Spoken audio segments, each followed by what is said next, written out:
ሰላም እንዴት ናችሁ? ፍሬ ህይወት ዮሐንስ ነኝ። በአፍሪካ ቀንድ በተለይም በኢትዮጵያ በኤርትራና በሌሎች ጎረቤት ሀገራት መካከል እየተፈጠሩ ያሉ ኢኮኖሚያዊ፣ ማህበራዊና ፖለቲካዊ ጉዳዮችን በትንታኔ ይዤላችሁ ቀርባለሁ።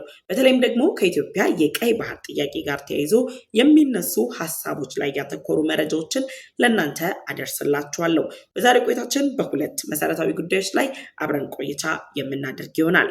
የመጀመሪያው ቀዳሚ አጀንዳችን የመካከለኛው ምስራቅ ጦርነት በቀጥታም ሆነ በተዘዋዋሪ መንገድ በአፍሪካ ቀንድ የሚገኙ ሀገራትን እየነካቸው ይገኛል። ከነዚህ ሀገራት መካከል በቀዳሚነትም ኢትዮጵያ ትጠቀሳለች። ታዲያ በአሜሪካና በኢራን መካከል የመግባቢያ ስምምነቶቹ ተግባራዊ አለመሆናቸውን ተከትሎ ኢራን አሁን ላይ በቀይ ባህር ላይ የተለያዩ ዛቻዎችን እያስተላለፈች ትገኛለች። ኢራን እያስተላለፈቻቸው ባለቻቸው የዛቻ መልእክቶች አማካኝነት ኢትዮጵያ ሶስት አደገኛ ስጋቶች ተደቅነውባታል። ወይም ደግሞ ኢትዮጵያ በሶስት አቅጣጫዎች ልትከበብ ከጫፍ ደርሳለች። ይህ ጉዳይ ምንድን ነው? ኢራን እየወሰደች ያለችው እርምጃስ ምን ይመስላል? ኢትዮጵያ እነዚህ ስጋቶችና አደጋዎችን ለመከላከል የሚያስችል አቅም ገንብታለች ወይ በሚለው ጉዳይ ላይ ዝርዝር መረጃን ይዤላችሁ ቀርቤያለሁ። ሁለተኛው አጀንዳችን የሚሆነው ኢትዮጵያ ከዓመታት በፊት ወደ ቀይ ባህር ለመግባት በምታደርገው ጥረት በታሪክና በሕግ ባለቤት የሆነችበት የአሰብ ወደብ ላይ ያቀረበችውን ጥያቄ ኤርትራ ውድቅ ማድረጓን ተከትሎ ከራስ ገዟ ሶማሊላንድ ጋር በበርበራ ወደብ ላይ ከስምምነት ላይ መድረሷ የሚታወስ ነው።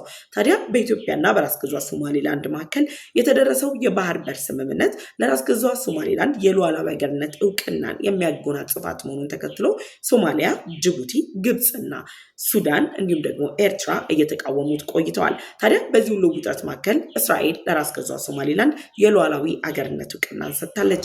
እስራኤል የሉዓላዊ አገርነት እውቅናን ከመስጠት ባለፈም አዲስ እጅግ አነጋጋሪ የተባለና በአፍሪካ ቀንድ ላይ አዲስ የዲፕሎማሲያዊ ውጥረትን የሚፈጥር ውሳኔን አሳልፋለች። ይህ ውሳኔ ምንድን ነው የሚለውን በዝርዝር የምናይ ይሆናል። ለዩቲዩብ ቻናል አዲስ ከሆናችሁ የደወል ምልክቷን ተጭናችሁ ቻናሌን ሰብስክራይብ በማድረግ ቤተሰብ እንድትሆኑ ጋበዝኳችሁ። ቻናሌን ሰብስክራይብ አድርጋችሁ ቤተሰብ ከሆናችሁ ደግሞ ላይክ እና ሼር በማድረግ ለወዳጅ ዘመዶቻችሁ መረጃውን እንድታጋሩም እጠይቃችኋለሁ። ወደ ቀዳሚው መረጃም ተሻገርኩኝ። አብራችሁ ቆዩ። የመጀመሪያው ቀዳሚ አጀንዳችን የመካከለኛው ምስራቅ ጦርነት መጠናከርን ተከትሎ አሜሪካ በኢራን ላይ የባህር ላይ እገዳን እንደምትጥል አስተላልፋለች። ወይም ደግሞ የአሜሪካው ፕሬዚዳንት ዶናልድ ትራምፕ ኢራን ላይ የባህር ላይ እገዳን እጥላለሁ የሚል መልእክታቸውን አስተላልፈዋል። በአሜሪካና በኢራን መካከል ያለው ውጥረት በሰላማዊ መንገድ እንዲፈታ እንደ ፓኪስታን ያሉ ሀገራት የሰላም ስምምነቶች እንዲደረጉ ከፍተኛ ጥረቶችን ሲያደርጉ ቆይተዋል። ምንም እንኳን የሁለቱን ሀገራት ውጥረት በሰላማዊ መንገድ ለመፍታት የድርድር ምቹ ምህዳሮችን ለመፍጠር ጥረት ቢደረግም በሁለቱም ወገኖች መካከል ድርድሮችና የሚደረሱባቸው መግባባቶች በተለያዩ መንገዶች ሲጣሱ ለመመልከት ችለናል።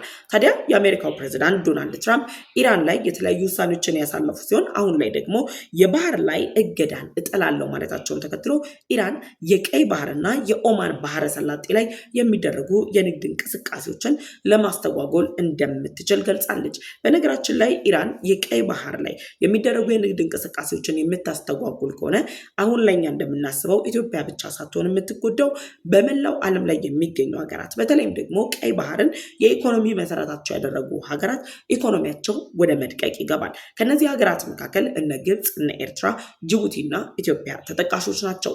ታዲያ ኢራን የቀይ ባህርና የኦማን ባህረ ሰላጤን የንግድ እንቅስቃሴን አስተጓጉላለሁ በሚለው ውሳኔዋ ላይ ኢትዮጵያ በቀጥታ በሶስት አቅጣጫዎች ላይ ስጋት ተደቅኖባታል።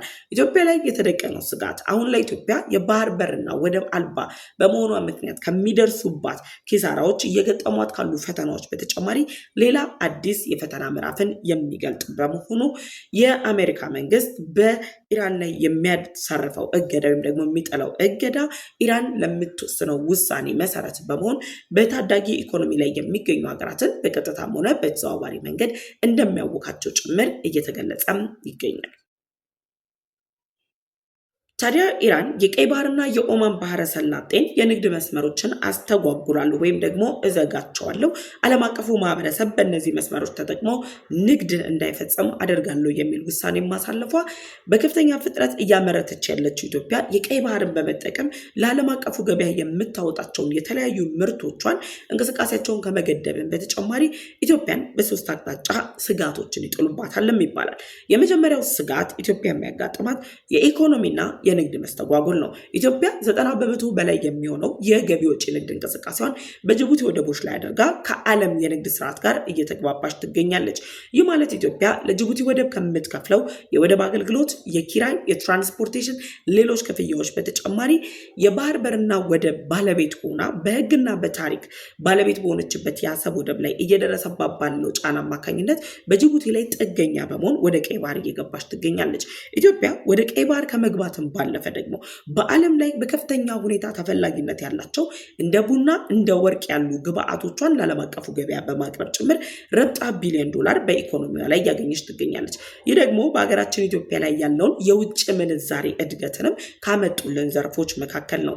የኢትዮጵያ ቡና በዓለም አቀፍ ደረጃ ደረጃውን የጠበቀ ቡና ተብሎ በዓለም ገበያ ላይ ይሸጣል። ባለፉት ዓመታት ቡና በኢትዮጵያ ከወርቅ የተሻለ ገቢን በማስገኘትም በዘርፉ ቀዳሚ ሆኖ ነበር። አሁን ላይ ግን ባሉ አጠቃላይ እንቅስቃሴዎች የኢትዮጵያ ወርቅ የዓለምን ገበያ በመቆጣጠር ከቡና የተሻለ ገቢን በሀገሪቱ የኢኮኖሚ ደረጃ ላይ አስገኝቶልናል። ታዲያ እነዚህ ለኢትዮጵያ ኢኮኖሚ መሰረት የሆኑና ወደ ውጭ ከምንልካቸው ወይም ደግሞ ኤክስፖርት ከምናደርጋቸው ምርቶች መካከል በቀዳሚነት የሚጠቀሱት የወርቅና የቡና ምርቶቻችን ላይ ቀይ ባህር በመዘጋቱ ምክንያት በሚፈጠረው መስተጓጎል ኢትዮጵያ መጀመሪያ ፌስ የምታደርገው የኢኮኖሚ መዳከም ነው። የኢኮኖሚ መዳከሟ ደግሞ በሚያጋጥመን የውጭ ምንዛሬ እጥረት ላይ መሰረት ያደረገ ይሆናል። ኢትዮጵያ ወደ ሌሎች ሀገራት ቡናና ወርቅን ኤክስፖርት አድርጋ ማትልክ ሆነ የውጭ ምንዛሬ እጥረቱን ልትቋቋም አትችልም። ይህ ደግሞ በከፍተኛ ፍጥነት እያደገ ያለው ኢኮኖሚያችንን እንዳያድግ ወደኋላ እግር የሚጎትት ይሆናል። ይህ ደግሞ በቀጠናው ኢትዮጵያ የኢኮኖሚ ማማ ለመሆን የምታደርገው ጥረት ወይም ደግሞ የኢኮኖሚው ዘዋሪ የኢኮኖሚ መሰረት የምታደርገው ጥረት ላይ እንቅፋት ሊሆንባት የሚችል ጉዳይ ነው። ስለዚህ ኢራን የቀይ ባህርና የኦማን ባህረ ሰላጤን የምትዘጋ ከሆነ ኢትዮጵያ እነዚህን የጅቡቲና ሌሎች የጎረቤት ሀገራት ወደቦችን በመጠቀም ወደ ቀይ ባህር እያደረገች ያለችው እንቅስቃሴ በቀይ ባህር ላይ ኢራን በምትወስደው ማንኛውም ወታደራዊ እርምጃና በምታደርጋቸው እንቅስቃሴዎች ይገደባሉ። ስለዚህ ኢኮኖሚዋን አደጋ ላይ ይጥሏል። የውጭ ምንዛሬ ገቢያችንም አደጋ ላይ ይወድቃል ማለት ነው። ሁለተኛው ኢትዮጵያ የሚያጋጥማት ስጋት ወይም ደግሞ የሚደቀንባት ፈተና የሸቀጦች ዋጋ መናር ነው። ገና ከጅምሩ የመካከለኛው ምስራቅ ጦርነት ተጀመረ ሲባል በኢትዮጵያ የሚታዩ የንግድ እንቅስቃሴዎች የዋጋ ጭማሪዎችን አሳይተዋል። የሸቀጦች ወይም ደግሞ የነዳጅ ዋጋ መናር ደግሞ አሁን ለኢትዮጵያ ባላት ኢኮኖሚ ነዳጅ እያመረተች ስላልሆነ ከሌሎች ሀገራት በማስገባት የምትጠቀመው ምርት መሆኑን ተከትሎ የኢትዮጵያን ኢኮኖሚ ከባድ ፈተና ውስጥ ይጥለዋል። የቀይ ባህር አለመረጋጋት የመድን ዋጋዎችን ይጨምራል። የትራንስፖርት ወጪያችንን ይጨምርብናል።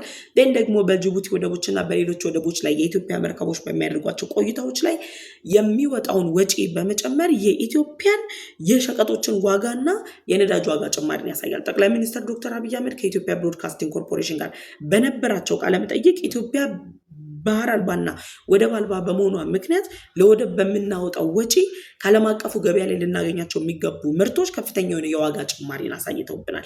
የዋጋ ጭማሪን ከማሳየትም በተጨማሪ ደግሞ ኢትዮጵያ ኢኮኖሚዋ ለወደብ በምታወጣው ወጪ ላይ እንዲመረከዝና የኢትዮጵያ ኢኮኖሚ በወደብ ወጪ እንዲዳከም የሚያስችሉ እንቅስቃሴዎች ተደርገዋል። በነገራችን ላይ የቀይ ባህር አለመረጋጋት የመርከቦችን እንቅስቃሴ የሚያውክ መሆኑ የሸቀጥና የነዳጅ ዋጋን ይጨምራል። ኢትዮጵያ የምታስገባቸው በከፍተኛ ሁኔታ ወደ ሀገር ውስጥ የምታስገባቸው አሉ ማሽነሪዎች፣ ማዳበሪያዎች እንዲሁም ደግሞ ነዳጅ በከፍተኛ መጠን ከሌሎች ዓለማት የምናስገባቸው ናቸው። እነዚህ ሁሉ ግብአቶች ወደ ኢትዮጵያ በቀጥታ መግባት የማይችሉና እኛ አፎርድ በምናደርጋቸው ወጪዎች ወይም ደግሞ እኛ መክፈል በምንችለው አቅም ለገበያ የማይቀርቡልን ከሆነ የኢትዮጵያ ኢኮኖሚ አደጋ ላይ ከመውደቅ ባለፈ ጠቅላይ ሚኒስትር ዶክተር አብይ አህመድ እንዳሉት የ130 ሚሊዮን ሕዝብ ደህንነት አደጋ ውስጥ የሚወድቅበት ሁኔታ ላይ እንደርሳለን። ለዚህም ነው አትሊስት በመካከለኛው ምስራቅ ጦርነት መፈጠር ምክንያት እንደ ጅቡቲ ያሉ ሀገራት የባህር በርና ወደብ ስላላቸው ከኢትዮጵያ በተሻለ መልኩ ኢኮኖሚያቸውን ያዝ የማድረግ እድል አላቸው። ምክንያቱም የወደብ ወጪ የለባቸውም፣ የወደብ ኪራይ የለባቸውም፣ የትራንስፖርት ወጪ የለባቸውም። የፈለጉትን ከየትኛውም ዓለም በራሳቸው ወደቦች በመጠቀም ወደ ሀገር ውስጥ ማስገባት ስለሚችሉ እንደ ኢትዮጵያ ያሉ ሀገራት ደግሞ የወደብ ጥገኝነት ያለባቸው ሀገራት በሸቀጦችና በነዳጅ ዋጋ ላይ የሚኖረው ጭማሪ ኢትዮጵያን የኑሮ ውድነት ውስጥ እንዲጥላት ያደርጋታል። አሁን ድረስ የተለያዩ በሰባተኛ ሀገራዊ ምርጫ የሚሳተፉ የፖለቲካ ፓርቲዎች የኑሮ ውድነትን እንደ አጀንዳ አድርገው እያነሱበት ያለው ምክንያት ኢትዮጵያ ወደብ አልባ በመሆኗ ምክንያት እየገጠማት ያለው ፈተና ነው። ስለዚህ የነዳጅ ዋጋ መጨመርና የሸቀጦች ዋጋ መጨመር ኢትዮጵያን የኑሮ ውድነቷን ከዚህ የተሻለ እንዲጨምረው ያደርገዋል። ይህ ደግሞ ዜጎች በሀገራቸው እንዳይኖሩ የሚያደርጋቸው ነው። ለዚህም ነው የባህር በርና የወደብ ጥያቄ አሁን ላይ በመካከለኛው ምስራቅ ጦርነት ታኮ ብቻ ሳይሆን የሆርሙዝ ሰርጥን መዘጋት ተከትሎ ሳይሆን ብቻ ኢራን አሁን ላይ በቀይ ባህርና በኦማን ባህረ ሰላጤ ላይ ወስዳለው ያለችውን እርምጃ መነሻ በማድረግ መላው ኢትዮጵያውያን ለደህንነታችን ለህልውናችን ስንል በጋራ እጅ ለእጅ ተያይዘን የቀይ ባህር ጥያቄያችንን ዓለም አቀፉ ማህበረሰብ ተረድቶ ወደ ባህሩ እንድንቀላቀል የሚያስችለን አማራጭ መንገዶች ላይ መስራት እንዳለብን የምንተማመንበት ደረጃ ላይ ያደረሰን። ሶስተኛውና የመጨረሻው ኢትዮጵያ በአፍሪካ ቀንድ በምስራቅ አፍሪካ በአፍሪካ እንደ ጥቅል ባለው ሀገር ላይ የዲፕሎማሲያዊ ጫናን እየፈጠረችበት ባለችበት በዚህ ወቅት ላይ ኢራን የቀይ ባህርና የኦማን ባህር ዳርቻን እዘጋለው ማለቷ የጂኦፖለቲካዊ አስተላለፉ ላይ የኢትዮጵያ ላይ ጫና ያሳድርባታል። ኢራን በምታሳልፈው ውሳኔ ኢትዮጵያ ወደ ቀይ ባህር እንዳትገባ ለቀይ ባህር የማይዋሰን ሀገር በቀይ ባህር ላይ ምንም አይነት እንቅስቃሴ ማድረግ የለበትም የሚል አቋም ያላቸው ግብፅና ኤርትራ ከምን ጊዜውም በበለጠ እንዲደራጁ እርስ በርስ እንዲጣመሩ የሚያስችላቸው ነው። ታዲያ ይህ ውጥረት ባለበት በዚህ ወቅት ላይ በኢትዮጵያና በኤርትራ መካከል በግብፅና በኤርትራ መካከል የተፈጠረው ጥምረት ወታደራዊ ግንኙነት ከዛ ደግሞ አሁን በሰሞኑ ደግሞ ኢኮኖሚያዊ ትብብር ብለው የግብፅ መንግስት ለኤርትራ ታዳሽ ኃይሎችን የኤነርጂ ኃይልን የፀሐይ ኤነርጂን ጭምር ለማመንጨት የሚያስችል መግባባት ላይ ደርሰዋል። የኤርትራ ከፍተኛ ባለስልጣናት ካይሮ ድረስ ሄደው ውይይት አድርገዋል። እነዚህ ሁሉ ዝግጅቶች ባሉበት በዚህ ወቅት ላይ ኢትዮጵያ ወደ ቀይ ባህር የምታደርገውን ጥረት ወይም ደግሞ የቀይ ባህር ጥያቄዋ እንዲመለስላት እያቀረበች ያለችውን ጥያቄ እንዲስተጓጎል ለማድረግ ጂኦፖለቲካዊ አስተላለፋቸውን ግብፅና ኤርትራ አጠናክረው ከዛ በተጨማሪ ደግሞ በሱዳን በኩል ጀነራል አልቡርሃንን አስከትለው የሚፈጥሩት ጫና የኢትዮጵያን የቀይ ባህር ጥያቄ እንዲጓተት ከማድረግ በተጨማሪ የኢትዮጵያ የቀይ ባህር ጥያቄ ተደባብሶ እንዲቀር የሚያደርገው ነው። ስለዚህ ጂኦፖለቲካዊ የሆነ የአሰላለፍ ጫና ኢትዮጵያ ላይ የሚያደርሰው ይህ የኢራን ውሳኔ ኢራን ቀይ ባህርና ኦማንን የምትዘጋ ከሆነ እንደ ኢትዮጵያ ያሉ ሀገራት በቀጥታ ተጎጂ ነው የሚሆኑት። ለዚህም ነው ኢትዮጵያ በዓለም አቀፍ ደረጃ ሰላም እንዲመጣ የሰላም ባለቤት በመሆን ሰላማዊ የሆኑ ግንኙነቶች እንዲደረጉ ጥረት የምታደርገው። እነዚህ ሶስት ስጋቶች ኢትዮጵያ ወደብና ባህር በር አልባ በመሆኗ ከሚያጋጥሟት ፈተናዎች በተጨማሪ የባህር በርና ወደብ ቢኖራትም እንኳን ላላቸው ሀገራት ጭምር ፈተና የሆነ ውሳኔ ነው። ለዚህም ነው ኢራን ይህን ውሳኔ ተግባራዊ ከማድረጓ በፊት ሰላም እንዲመጣና አሜሪካ መስራት ያለባቸው። ኢራን ይህን ውሳኔ ወስና የኢትዮጵያ ኢኮኖሚ የሚዳከም ከሆነ ኢትዮጵያ ወደ ቀይ ባህር መምጣት የማትችል ከሆነ አሜሪካና እስራኤል የቀይ ባህር ደህንነትን ለማስጠበቅ ከኢትዮጵያ ጋር የደረሱበት ስምምነት ተፈጻሚነቱ ጥያቄ ምልክት ውስጥ ይገባል። ስለዚህ አሜሪካም ሆነች እስራኤል የኢትዮጵያን ጥያቄ ለመመለስ ሌሎች በአፍሪካ ቀንድ የሚገኙ ሀገራት በቀይ ባህር ዳርቻ ላይ የሚገኙ ሀገራትን ጥያቄያቸውን ለመመለስ ሲሉ ከኢራን ጋር መግባባት ላይ ስምምነት ላይ መድረስ እንዳለባቸው የሚያመላክት ጉዳይ ነው። የኢራን ውሳኔ ግን ኢትዮጵያን በእነዚህ ሶስት ነጥቦች አማካኝነት ስጋቶችን፣ የደህንነት አደጋዎችን ይደቀኑባታል። በዚህ ጉዳይ ላይ ሀሳብ አስተያየታችሁን ኮሜንት ሴክሽን ላይ አስቀምጡልኝ። ወደ ሁለተኛውና የመጨረሻው አጀንዳም ተሻገርኩ። ሁለተኛው አጀንዳችን ኢትዮጵያ ወደ ቀይ ባህር ለመግባት ያቀረበችውን ጥያቄ ተከትሎ በቀዳሚነት ከስምምነት የደረሰችው ከራስ ገዟ ሶማሌላንድ ነው። ከራስ ገዟ ሶማሌላንድ ጋር ከስምምነት ሲደርሱ ኢትዮጵያ በበርበራ ወደብ ላይ የሊዝ መሬትን በማግኘት የ50 ዓመታት ቆይታን አድርጋ የገቢ ወጪ ንግድ እንቅስቃሴዋን እንድታደርግና ወደ ቀይ ባህር ለመግባት የምታደርገውን ጥረት እንድታጠናክር የሚያስችል መግባባት ላይ ደርሰዋል። ታዲያ በሶማሌላንድና በኢትዮጵያ መካከል የተደረገው ስምምነት ኢትዮጵያ ለራስ ገዟ ሶማሌላንድ የሉዓላዊ ሀገርነት እውቅና ለመስጠት የሚያስችል ድርድር ነው የቀረበላት። ኢትዮጵያ ለራስ ገዟ ሶማሌላንድ የሉዓላዊ ሀገርነት እውቅና ትሰጣለች። ይህን ደግሞ ለኢትዮጵያ ከፍተኛ የሆነ ራስ ምታት የሆነባትና ጥያቄ የሆነባትን የቀይ ባህርን ጥያቄ ምላሽ ለማግኘት በምታደርገው ጥረት ላይ እንግዲህ በርበራ ወደብን በማግኘት የሉዓላዊነት ጥያቄ መልስ እሰጣለሁ ብላ የሁለትዮሽ ግንኙነቱ ተመሰረተ። ግን ደግሞ በኢትዮጵያና በሶማሌላንድ መካከል በተደረገው መግባባት የሶማሌው ፕሬዚዳንት ሀሰን ሼክ መሐመድ፣ የግብፁ ፕሬዚዳንት አብዱል ፈታህ አልሲሲ እንዲሁም ደግሞ የኤርትራው ፕሬዚዳንት ኢሳያስ አፈወርቂ የአስመራው ስምምነት ወይም ደግሞ የአስመራው ቃል ኪዳን የምንለውን ስምምነት አስመራ ድረስ በመሄድ ተፈራርመዋል። ግን ደግሞ በተደጋጋሚ አስመራ ጉብኝት ተደርጓል። እነዚህ ሶስት ሀገራት በተናጠልና በጣምራ ደግሞ በሶስትዮሽ በመሆን ምክክር ምክክር አድርገው ኢትዮጵያና ራስ ገዟ ሶማሌላንድ መካከል የተደረሱ መግባባቶች ተፈጻሚነት እንዳይኖራቸው ኢትዮጵያ ወደ ቀይ ባህር እንዳትገባ የተለያዩ ጥረቶችን ሲያደርጉ ቆይተዋል። መጠቀሚያ አጀንዳቸው ያደረጉት የሶማሊያው ፕሬዝዳንት ሐሰን ሼክ መሐመድ ሲሆን የሉዓላዊ ግዛት አንድነት ግን የሚያፈርስ ሀሳብ ኢትዮጵያ እያራመደች ነው፣ ስለዚህ ከኢትዮጵያ በተቃራኒ ሊቆም ይገባል ተብለው እንግዲህ የሶማሊያው ፕሬዝዳንት ሐሰን ሼክ መሐመድ የራስ ገዟ ሶማሌላንድ እና የኢትዮጵያን ስምምነት ተቃውመዋል።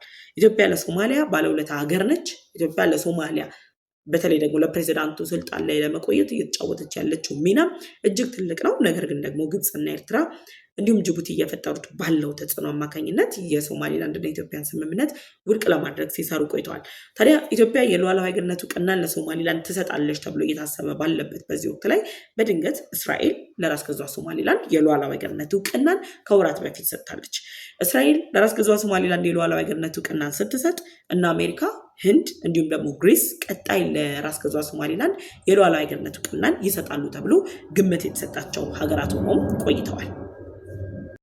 አሁን ላይ እስራኤል ለራስ ገዟ ሶማሌላንድ የሰጠችውን የሉዓላዊ ሀገርነት ዕውቅና እነ ግብፅ እነ ሶማሊያ ደግሞ በእነሱ ሽፋን ውስጥ ያለችው ቱርክን ጨምሮ ሲቃወሙ ቆይተዋል።